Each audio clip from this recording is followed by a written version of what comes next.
Thank you for making time for this session. We are going through a series of lectures in which we are taking up one difficult emotion every week. These are emotions that are universal. All of us at some point in our life go through one or the other. We have covered so far 2 of them out of the 8. One we did cover anxiety, and then we followed it up with fear. We went into the details of it and how yoga and meditation can help us handle them, and also what is the anatomy of fear or what is the anatomy of anxiety, how they are different, and where do they originate from. Today we are picking up another topic, grief.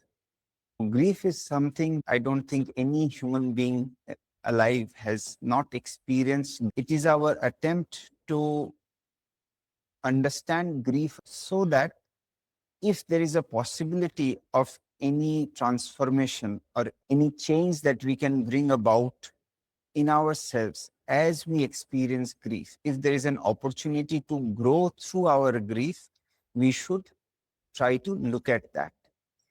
Life teaches us to cope with grief eventually. We cannot grieve at the same intensity. Our intensity of grief comes down, our way of managing our own grief evolves. But there is an opportunity to grow through our grief, and that is what we want to explore today. Better understanding of grief, better understanding of our emotions can help us maybe find some way to use it as well. Before we go through the formal lecture that I want to share, if you have any opening thoughts, any opening remarks vis-a-vis grief, please share. This is very open-ended. You could bring about any thought that crosses your mind when you hear the term grief. Free to share on that. Sir, I have a view that due to grief, we don't able to understand our true emotion. I think there is so much turbulence in the thoughts. It's Yes. very difficult to acknowledge that situation. It's going up and down and up and down. It's very tough to balance. Yes. Sometimes my tears comes out. I'm a very emotional person, so sometimes if the tears comes out, I could not express my thoughts, what I want to say. So that Yes. also get confused. Yes, It's a very you're deep absolutely right when you say that grief has a impact on the body as well as on the mind, like the tears coming out or the physical expression of grief is most natural, and that's how body responds to grief. There are various ways body will respond to grief.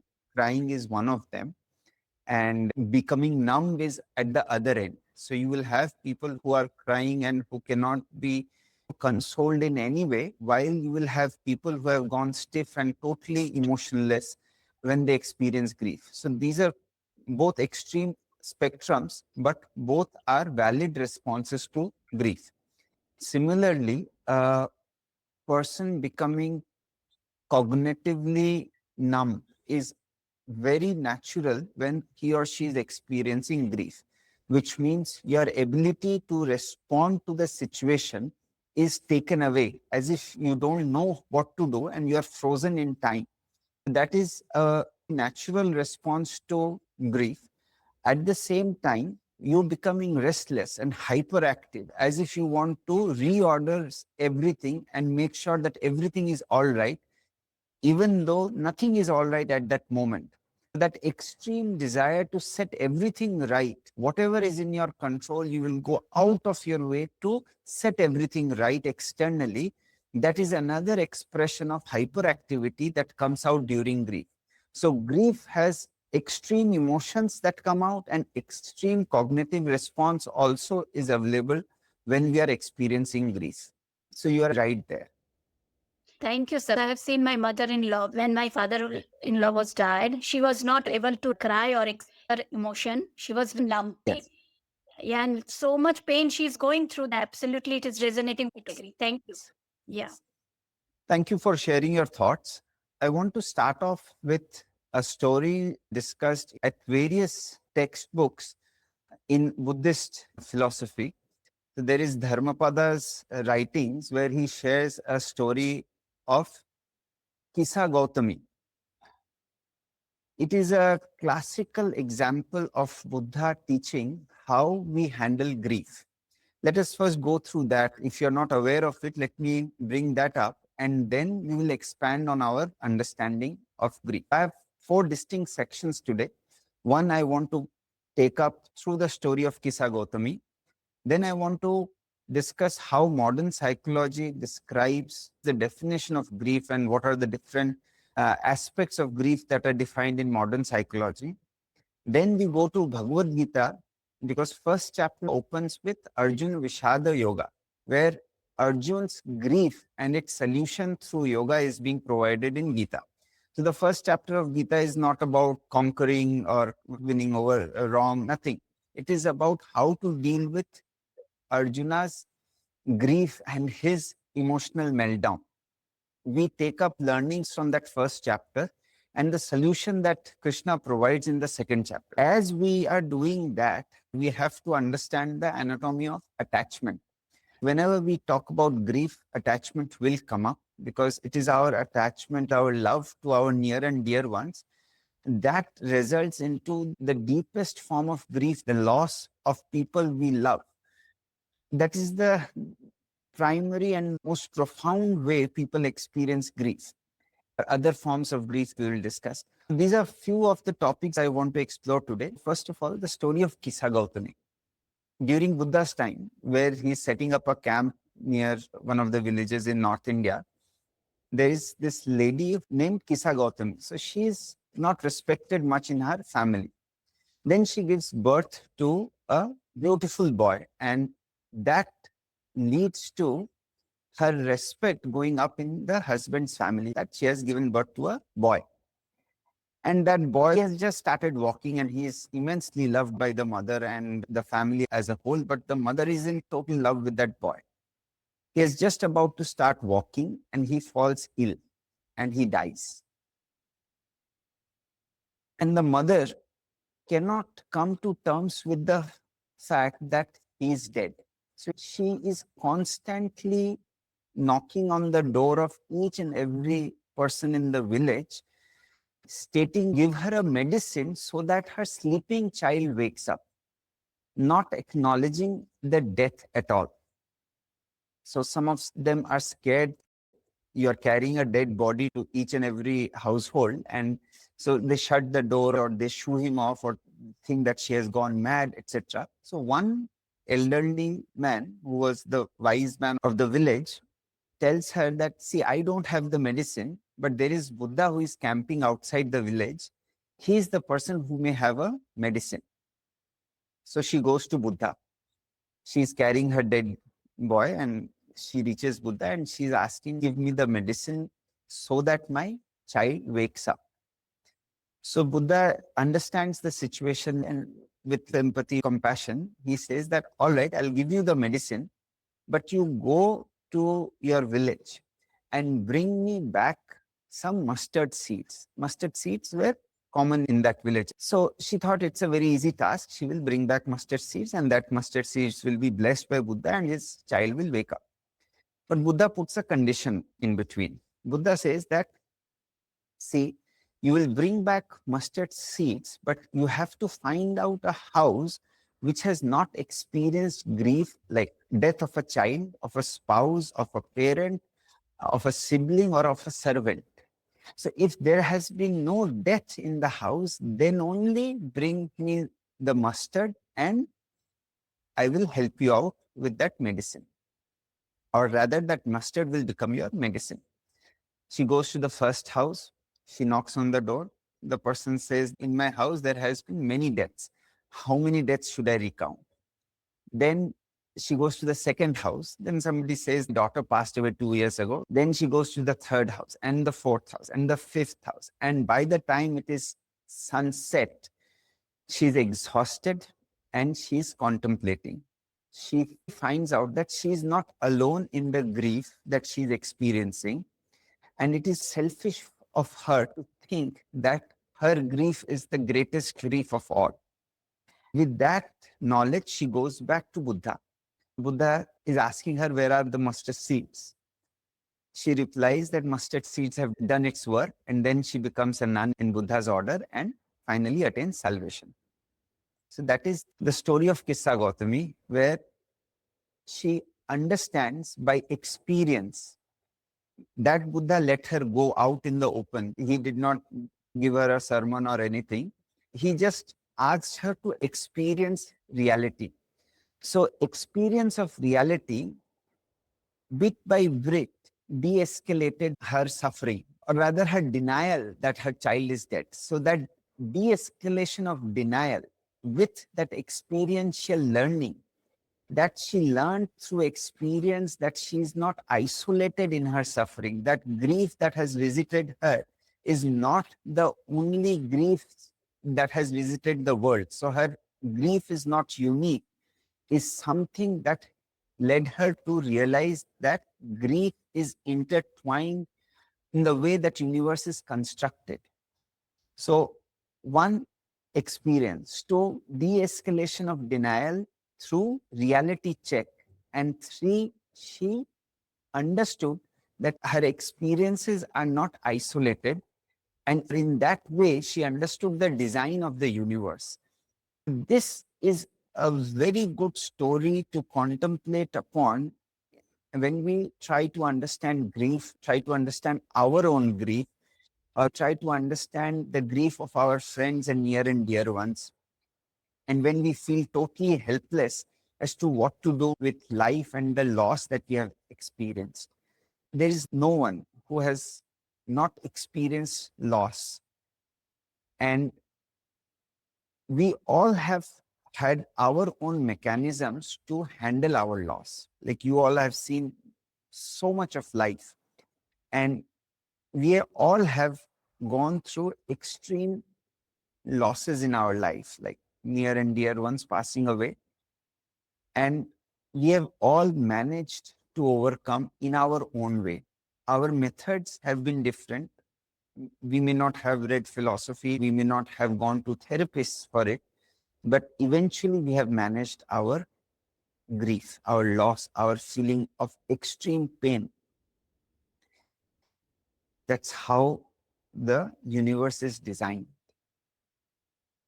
So that is the story of Kisa Gotami, which deals with the loss of someone who is close to us. Any thoughts, any comments before we move ahead?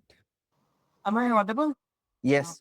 This story has struck home two things actually. Despite the fact that grief is something that everybody experiences at different stages in life, some are more deeply affected, some are not. Nonetheless, grief is comparable, irrespective of whether the whole village or the whole city or the whole country may have experienced the grief.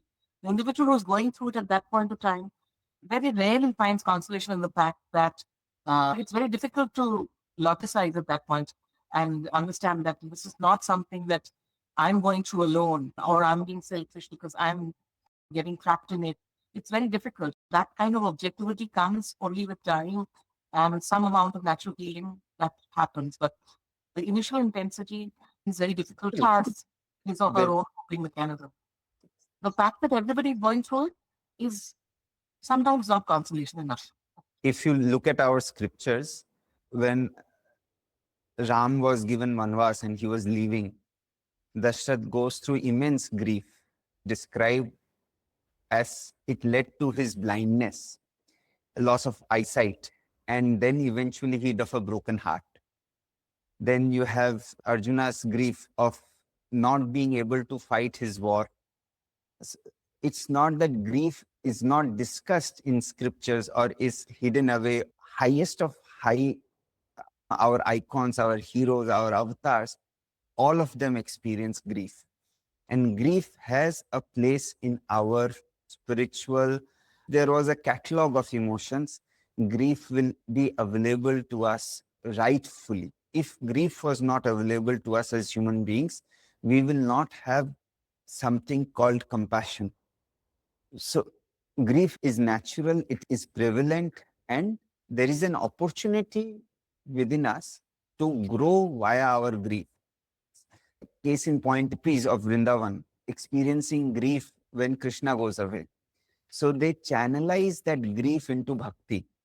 There are various examples of how grief has been handled and mishandled by our avatars and icons and heroes in our scriptures. Mortals like you and me have a right to grief. There is no denying grief, but then there is an opportunity or there is a possibility that we may handle it better, or there is a possibility that there are lessons that we can derive from it. So grief is natural, but there is possibility of learning through it. What does modern psychology has to say about grief? One of the definitions in psychology is it is a multifaceted natural response to a significant loss. This significant loss is most deeply experienced at the death of a loved one. But this could be any loss. It could be loss of your own health, loss of the health of someone close to you. It could be loss of a career, of a job, of the news reaching you that you have some terminal illness or chronic illness, or it could be even the loss of a deeply held dream. So any kind of loss can result into us feeling deeply impacted. A sorrow that is sharp, is acute, can be because of any loss which is significant, not just of someone whom we have loved dearly, loss of someone whom we are dear. So this is the definition. There are different dimensions of grief. How do we experience or express grief? There is emotional aspect of it, profound sadness, sometimes anger, guilt, anxiety, numbness, and sometimes we even feel relief when we have a significant loss. And that relief is paired by guilt as well. That is another aspect of grief that we want to keep it hidden, is not very well accepted in society. That some losses can result into relief, and that relief is paired with as well as guilt combined.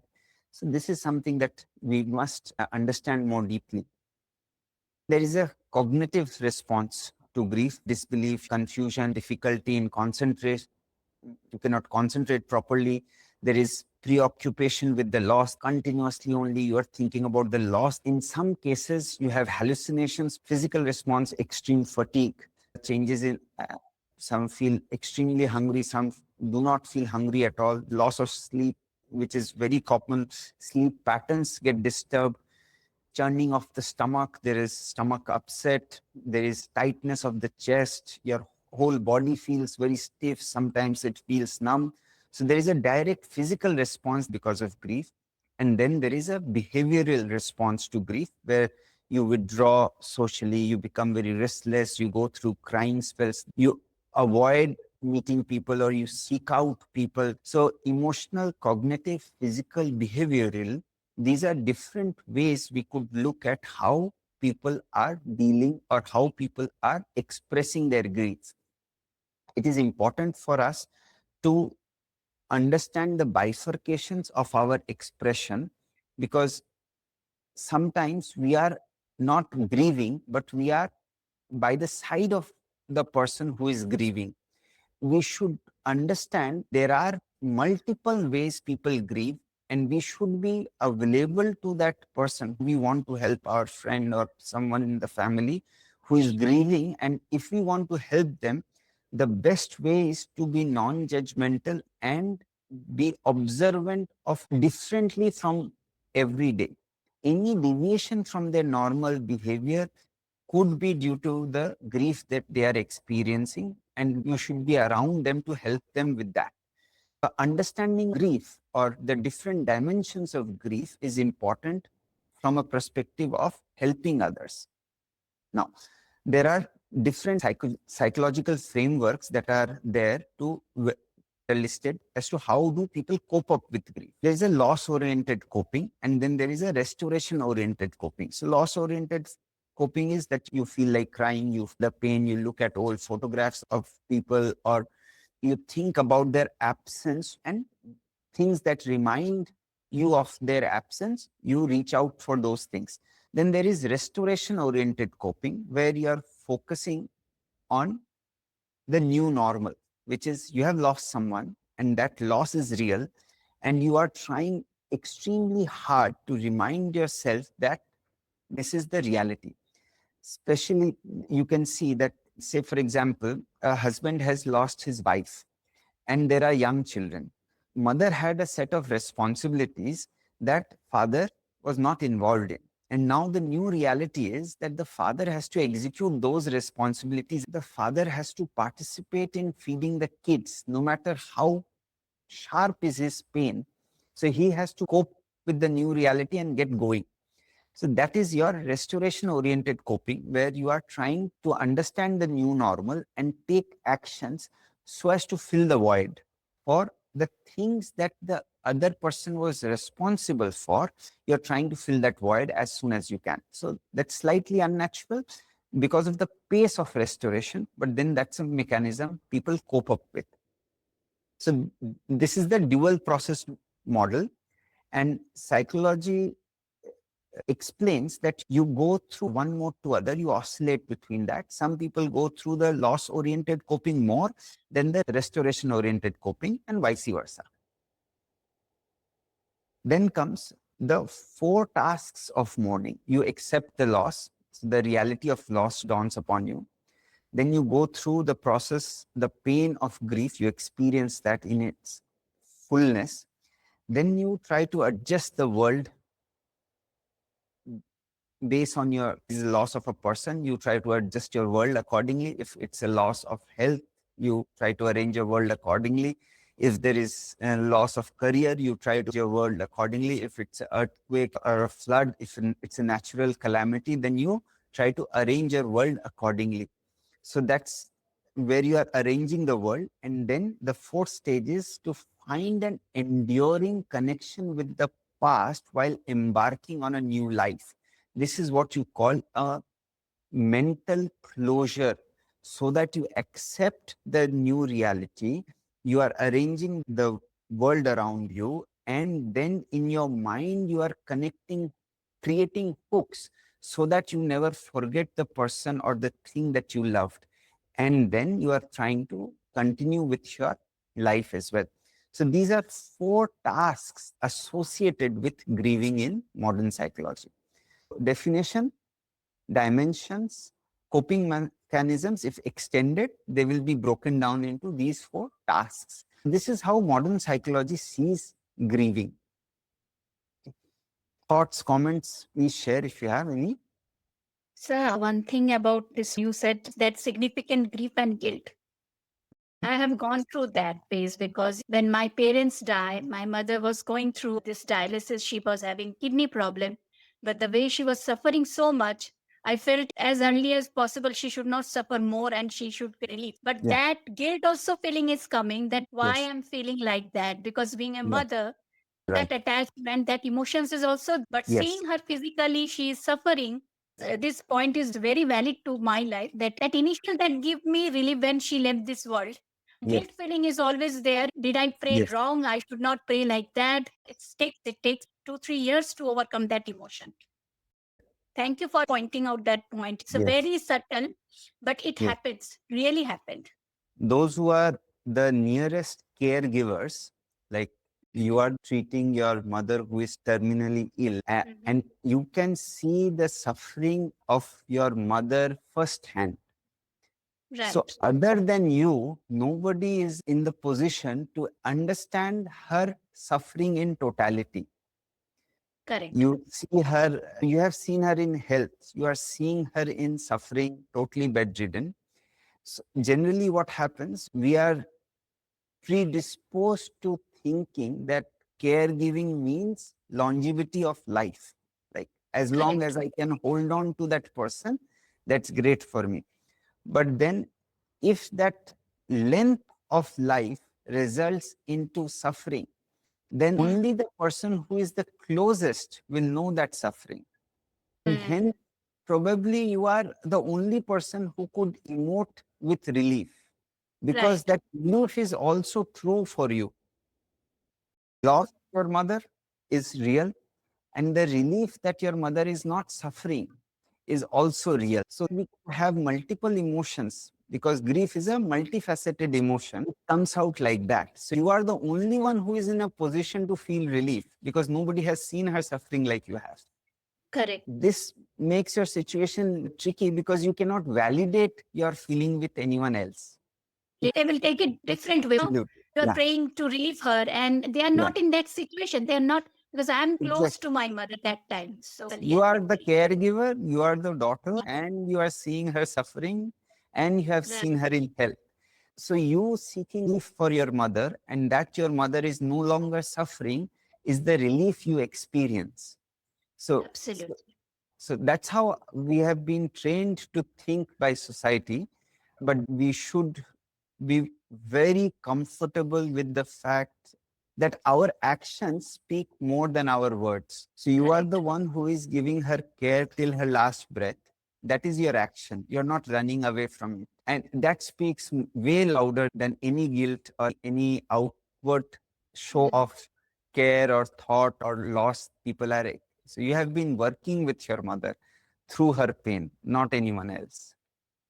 Thank you, Claire, for the clarity. There's one small thing I wanted to share. Yes. Talking about grief, it's not just about your own grief. You also, a very valid point that you raised was about lending the requisite support or reaching out to another person who grief was close to you. Non-judgmental. It's been a intense experience in my life where a close friend of mine, she lost her only son to a freak accident. I messaged her, but I was feeling paralyzed. That sense of disbelief, I couldn't accept it. And second is that just couldn't reach out and talk to her because I didn't know what to say. I didn't know what to say because there's now no consolation to offer. And I kept waiting for the right time or for me to gather up the courage to call. So one day she called me. And at that point, I was traveling also. She called me and she said, I just want you to be there. So next time, don't hesitate. Just call me and don't judge me if I rant. Just listen to me. I just need somebody to be there and somebody who I know will mean good. So just be there so that I can rant and I can talk about my son. Listen to me. Yeah. So it was a slap on my face and it was a huge level. Yeah, actually, she must be a good friend of yours who could reach out to you because this kind of trust that she's not at her best and still she's able to hold your hand and help you with expressions is remarkable. Supposed to be reaching out to her and she reached me to help her. That's crazy. Yeah. That's the kind of person she, that's the kind of So person. you must count her as one of your blessings. Yes, certainly. So our third section, we saw Kisa Gotami's story and how she realized by understanding that grief or sorrow or suffering is all pervasive. It is as if it is designed in universe. That's one learning that we had.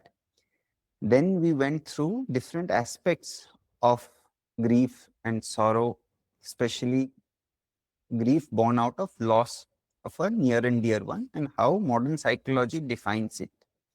With this understanding, we come to Bhagavad Gita. Now, first chapter of Bhagavad Gita talks about Arjuna Vishada Yoga, which means yoga to help Arjuna overcome his grief. So he's at the battlefield. He is grieving that he will have to fight his family members and that will result into loss of his family members, his loved ones, his cousins, his teachers who he has grown up with, who has played with, who has taught him. So he's grieving the loss of his near and dear ones. And as he is grieving that, the shlokas 1.29, that's 29th and 30th shlokas, describe how Arjuna is feeling. So his limbs give away and he collapses. So there is a physical expression that is being listed out that his limbs give away and he collapses. His mouth goes completely dry. His body trembles violently. So does his breath. His hair stands on end and his skin feels it is burning. the body responds to extreme grief is being listed out, and the body mind connect that we talk about in every session that we do on wellness wisdom or spiritual studies. We come back to this topic of body mind connect. If your mind experiences something, body will express. If your body is experiencing a pain or a disturbance, your mind will push out. In between, you have the layer of breath, which will express any mental or physical unease, with the limbs giving away, his mouth being parched, his hair rising, his skin burning, his body trembling, and his breath violently trembling. This is in Gita, it is being presented to you how grief looks like in the body. There are possible expressions of grief. So, this body mind connect should be acknowledged. When we are grieving, body goes through shock. If that shock is not immediately available to us, or we do not feel that shock immediately because there are things to be done, when the emotions have died down, body will release that stress.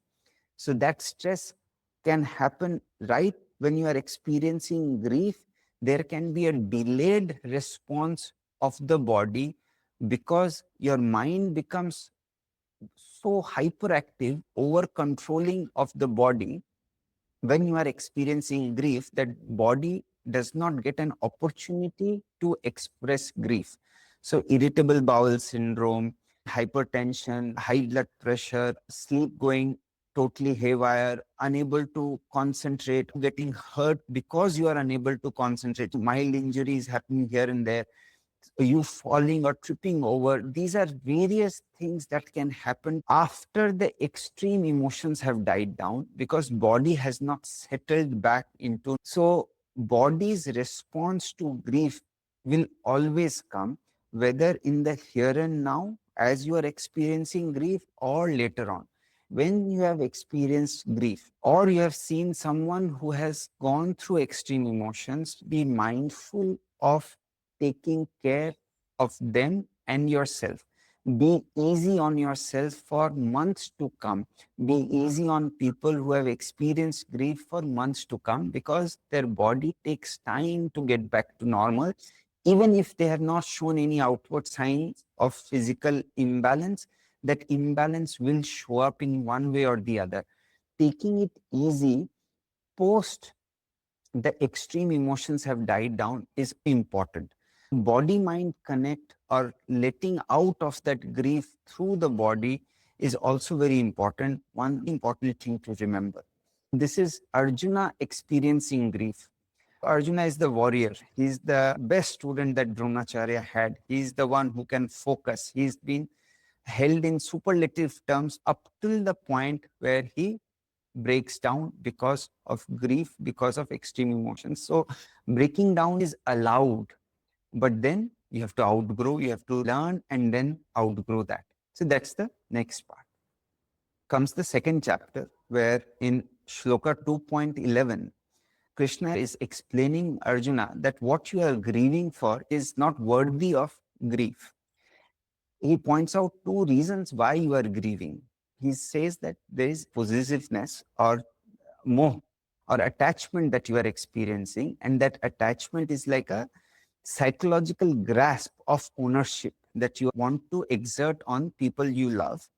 And second, there is ignorance on your part on how this world, this prakriti, this nature is behaving, that you want to impose permanency on something which is inherently impermanent and constantly changing, is causing you main grief. So not the loss of loved ones, but that your desire to keep them with you is being shattered. That is your attachment that is being challenged. And that is giving you more grief than anything else, because what you are grieving for is, and then he goes on to explain that you grieving for the loss of loved ones is actually, if you understood my teachings properly, it would be like you grieving loss of someone who has just changed his clothes. This body being the cloth, and because you reincarnate, you change from one cloth to another, and you are grieving the loss of change of clothes. And that's how Krishna describes the process of moh to Arjuna. Now, moh and ignorance, these are deep words, and we do not fully realize them, and we do not want to hear these words when we are grieving. So right now is the time to understand them better. Now, to understand attachment, I refer to Patanjali's Yoga Sutra. Patanjali's Yoga Sutra lists out attachment, and Bhagavad Gita also lists out how attachment plays out. So chapter 2, 62nd and 63rd sloka of Bhagavad Gita. So how does attachment plays out? So first is dhyana, where you are looking. Mostly our viewpoint, our energy is outward looking. We keep looking at the world. From there, we pick up an object on which we continuously contemplate in the mind. We pick up an object and then we try to contemplate on that object by thinking about that object, different facets of that object. That creates a mental alliance with that object. So that is called Sangha. That Sangha, I have made a mental alliance with an external object, results into karma, where karma is where I associate my happiness. The ego in me tells me that because only if you have that object of your desire, then only you will be happy. The mental alliance or the sangha that you have created results into that desire, and that desire, until and unless fulfilled, will give you sorrow. And then you go out and you want to pursue that object, and then you bring that object in your life, and then you want to keep that object in your life, that is clinging to pleasure or clinging to things of your attachment or rag. So you have dhyan, sangha, kam, and rag. These are four attributes, and that clinging to pleasure will lead to grief. Attachment is the desperate desire or a subconscious attempt to replicate past pleasure, real or perceived, in the future, demanding that the changing universe stay still for you. Attachment is my desperate desire or a subconscious effort so strong to replicate my past pleasures into the future. And I expect an impermanent, ever changing world to stay the same, to stay unchanging for the want of my desire. So if you look at grief from the lens of attachment, grief is my deepest attachment coming face to face with impermanence. I'm repeating again, grief is my deepest attachment coming face to face with impermanence. And that's how I experience grief. Before grief, there is another stage. So when things that give me happiness or things that give me pleasure or things that I want for perpetuity, when they are challenged, there is an element of anger, frustration that is expressed through the word krodh. So krodh, and then you have shok. So desire or calm results into krodh, and then eventually that krodh gives away to shok when there is no option left. So this is the anatomy of attachment. If you look at grief through this lens, you will see how attachment plays out and how grief works out in parallelly together. Thoughts, questions, anyone? Yes, sir. The last one you said, that anger, if the desire didn't get fulfilled, we get anger. That is common thing. Sometimes we are not aware of that thing. Yeah, And absolutely we right. want it. If it is not there, I will be not be feeling happy and behave like a child. Sometimes I feel that tendency of I want permanently. It is Yes. the most subtle thing that we are not. That's why Yes. I feel in the world so many things, big house or car, everything. It is. I think that is the creation. Just want to hold on it to make it permanent. Yes. So Absolutely. that's a beautiful thing you have explained. Thank you so much.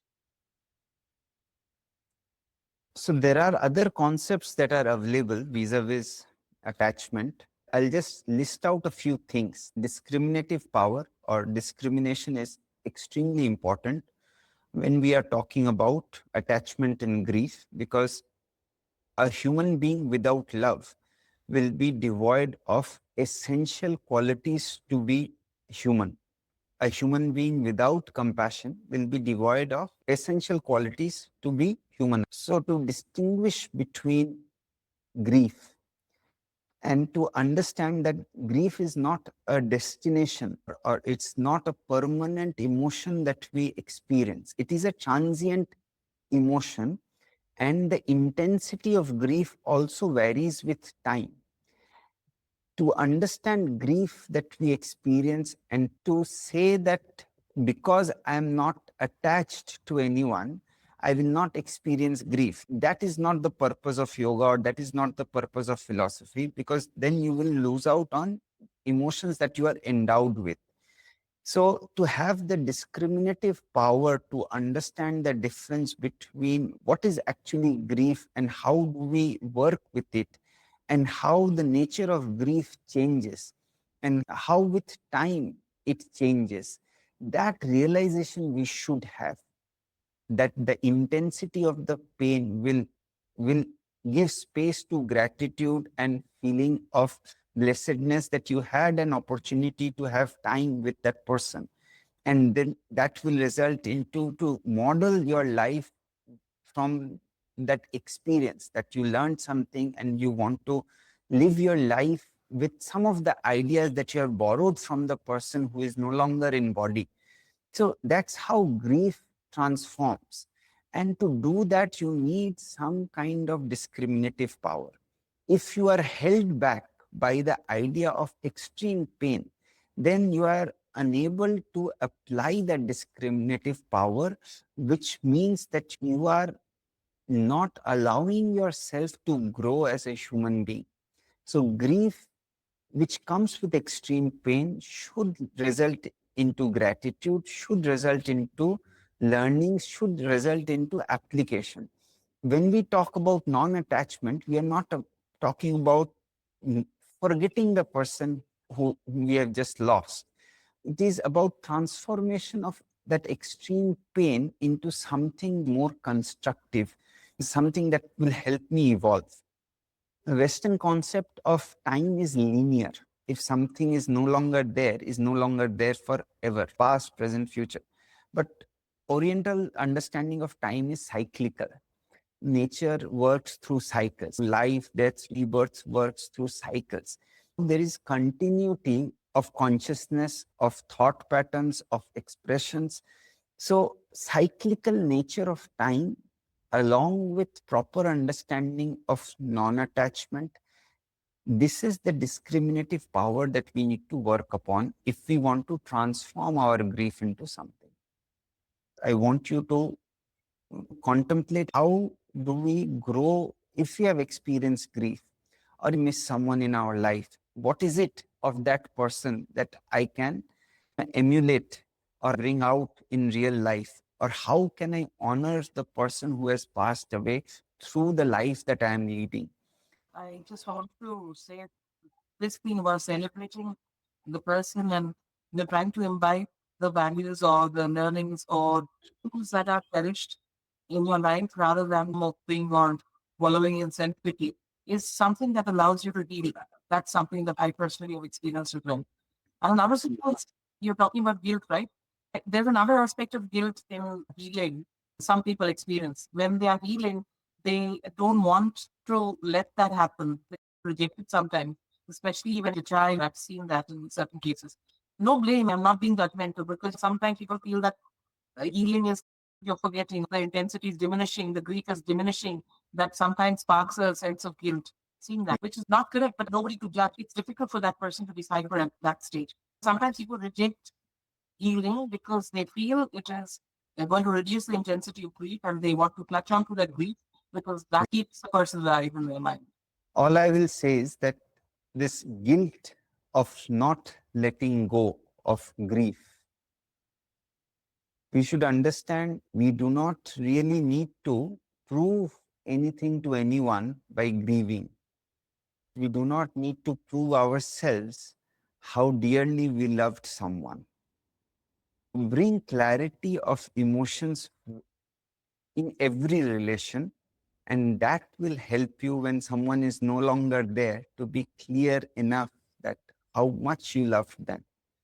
There will be no need to prove.